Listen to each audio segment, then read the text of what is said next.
अब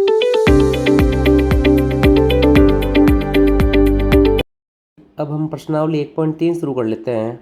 तो प्रश्नावली 1.3 का पहला प्रश्न है कि सिद्ध कीजिए कि √5 एक अपरिमेय संख्या है। तो जिन संख्याओं को अपरिमेय सिद्ध करना है उन्हें हम पहले परिमेय मान के चलेंगे। तो माना √5 एक परिमेय संख्या है, परिमेय संख्या है। अब परिमेय संख्या क्या होती है? जिन्हें p/q के रूप में लिखा जा सकता है और q का मान 0 नहीं होता है, तो इसे p/q के रूप में लिखा जा सकता है। तो इसे p/q के रूप में लिखा जा सकता है, जहाँ p व q कोई असहभाज्य पूर्णांक है तथा q का मान 0 नहीं हो सकता। तो हमने इसको परिमेय संख्या मान लिया, जिसे p/q के रूप में लिख सकते हैं। p व q यहाँ पर कोई असहभाज्य संख्या है। अब असहभाज्य क्या होती है? जिनका उभयनिष्ठ गुणनखंड सिर्फ कितना होता है? 1 होता है, उनको कहते हैं असहभाज्य पूर्णांक। और q का मान 0 होगा नहीं, तो √5 को किस फॉर्म में लिख देते हैं? p/q के रूप में लिख देते हैं। अब हमें दोनों पक्षों को क्या करना है? वर्ग। तो दोनों पक्षों का वर्ग करने पर इधर हो जाएगा √5 का वर्ग, और p/q का जब वर्ग करेंगे तो आ जाएगा p²/q²। किसी रूट का वर्ग करते हैं तो रूट हट जाएगा, तो √5 का वर्ग हो गया 5 और ये आ गया p²/q²। वज्र गुणा करने पर q² आ जाएगा इधर और 5 चला जाएगा p² के भाग में। जैसे ही ये 5 p² के भाग में आया, इसको समीकरण नंबर 1 लिख देते हैं। अब यहाँ पर ये 5 p² को क्या कर रहा है? विभाजित कर रहा है। तो चूँकि 5 p² को विभाजित करता है, इसलिए 5 p को भी विभाजित करेगा।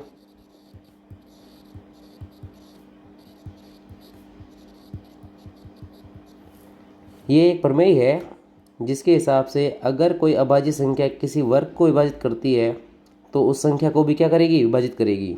तो 5 p² को विभाजित कर रहा है, तो 5 p को भी क्या करेगा? विभाजित करेगा। अब यहाँ पे p को 5 क्या कर रहा है? विभाजित कर रहा है, तो उत्तर कुछ ना कुछ तो आएगा, जिसको हम क्या मान लेते हैं? x। ये हमने मान लिया। तो p का मान कितना हो गया? 5x वज्र गुणा से। अब p का ये मान जो है वो समीकरण 1 में रख देते हैं। तो p का मान समीकरण 1 में रखने पर अब समीकरण 1 क्या है? q²। तो ये आ गया q² बराबर p की जगह लिख देंगे 5x, तो ये हो जाएगा 5x का स्क्वायर और बट्टे में भाग में 5 का 5। अब जब इसका वर्ग किया जाएगा तो q² बराबर 5x का जब वर्ग करेंगे तो आ जाएगा 25x² और भाग में 5। जब 25 में 5 का भाग दिया जाएगा तो चला जाएगा 5 बार और साथ में x²। अब ये जो 5x² का 5 है ये q² के भाग में आ जाएगा, तो q²/5 बराबर किसके? x² के। अब यहाँ पे 5 q² को विभाजित कर रहा है, तो चूँकि 5 q² को विभाजित करता है, इसलिए 5 q को भी क्या करेगा? विभाजित करेगा, विभाजित करेगा। अब 5 यहाँ पे q को विभाजित कर रहा है और 5 पहले से p को भी क्या कर रहा है? विभाजित कर रहा है। तो 5 जो है वो p और q का क्या हो चुका है? उभयनिष्ठ गुणनखंड। इस प्रकार p व q का एक उभयनिष्ठ गुणनखंड 5 है, एक उभयनिष्ठ गुणनखंड 5 है, यानी 5 का भाग दोनों में जा रहा है। जो इस तथ्य का विरोध करता है,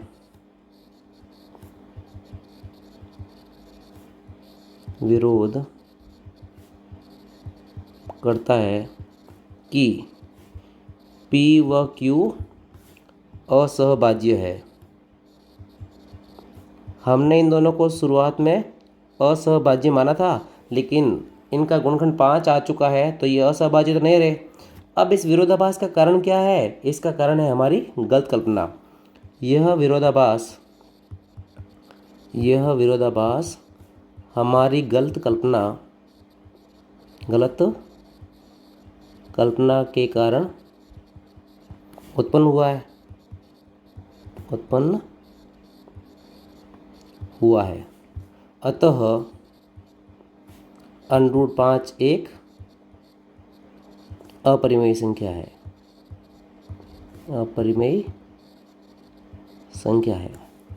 इति सिद्धम। इसी प्रकार हम √3 और √2 को भी क्या सिद्ध कर सकते हैं? अपरिमेय सिद्ध कर सकते हैं।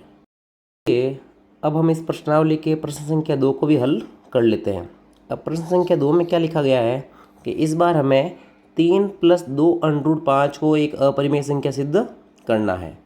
तो पहले की तरह ही हम इसको फिर से क्या मान लेंगे कि 3 + 2 √5 एक परिमेय संख्या है, जिसे P/Q के रूप में लिखा जा सकता है। तो 3 + 2 √5 को हम फिर से P/Q के रूप में लिख देते हैं, जैसे प्रश्न 1 में लिखा गया था। पर इस बार इसका जो प्रोसेस है, जो प्रक्रिया है, वो इतनी लंबी नहीं रहेगी। इस बार हमें सिर्फ ये जो रूट के अंदर संख्या है, इसको अलग करना है। तो 3 का पक्षांतरण कर देते हैं, तो 2 √5 बराबर P/Q - 3 हो जाएगा। तो 2 √5 इसका अगर हम लसाअ लेते हैं तो आ जाएगा Q, और ये हो जाएगा P - 3Q। अब ये जो 2 है वो चला जाएगा भाग में पक्षांतरण के द्वारा, तो P - 3Q/2Q। इस तरह से ये जो हमारे रूट वाली संख्या है वो पूरी तरह से क्या हो चुकी है? अलग हो चुकी है। अब यहाँ दाएं भाग के अंदर P, Q, 2 व -3 चार चीज़ें ही हैं। P है, Q है, -3 है और 2 है। ये सभी पूर्णांक है। तो P, Q, 2 व -3 सभी पूर्णांक है। और चूंकि ये सभी पूर्णांक है, तो पूर्णांकों का हल हमेशा ही एक परिमेय संख्या आती है। तो P - 3Q/2Q एक परिमेय संख्या है। अब अगर ये परिमेय संख्या है, तो समीकरण 1 से √5 भी क्या होगी? एक परिमेय संख्या। तो समीकरण 1 से √5 भी एक परिमेय संख्या है। लेकिन हम जानते हैं कि √5 कैसी संख्या है? अपरिमेय। तो ये परिमेय आ रही है, ये विरोधाभास आया। क्यों? क्योंकि हमने शुरुआत में जो कल्पना की थी वो क्या हो चुकी है? गलत। लेकिन हम जानते हैं कि √5 क्या होती है? लेकिन हम जानते हैं कि √5 एक अपरिमेय संख्या है। अब आ तो रही है परिमेय, लेकिन होती कैसी है? अपरिमेय। तो ये विरोधाभास आ गया। यह विरोधाभास हमारी गलत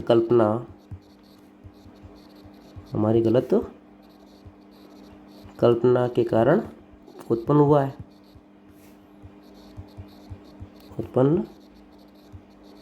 हुआ है। और हमने गलत कल्पना क्या की थी कि शुरुआत में हमने इसको क्या मान लिया था? परिमेय। तो अतः 3 + 2 √5 एक अपरिमेय संख्या है इति सिद्धम। इस प्रकार ये सिद्ध हो जाएगा कि ये क्या है? अपरिमेय संख्या। अब अगर हम इस प्रश्नावली के प्रश्न संख्या 3 को हल करने की कोशिश करें, तो वो भी इसी प्रकार होंगे जिस प्रकार प्रश्न संख्या 2 हल हुआ है।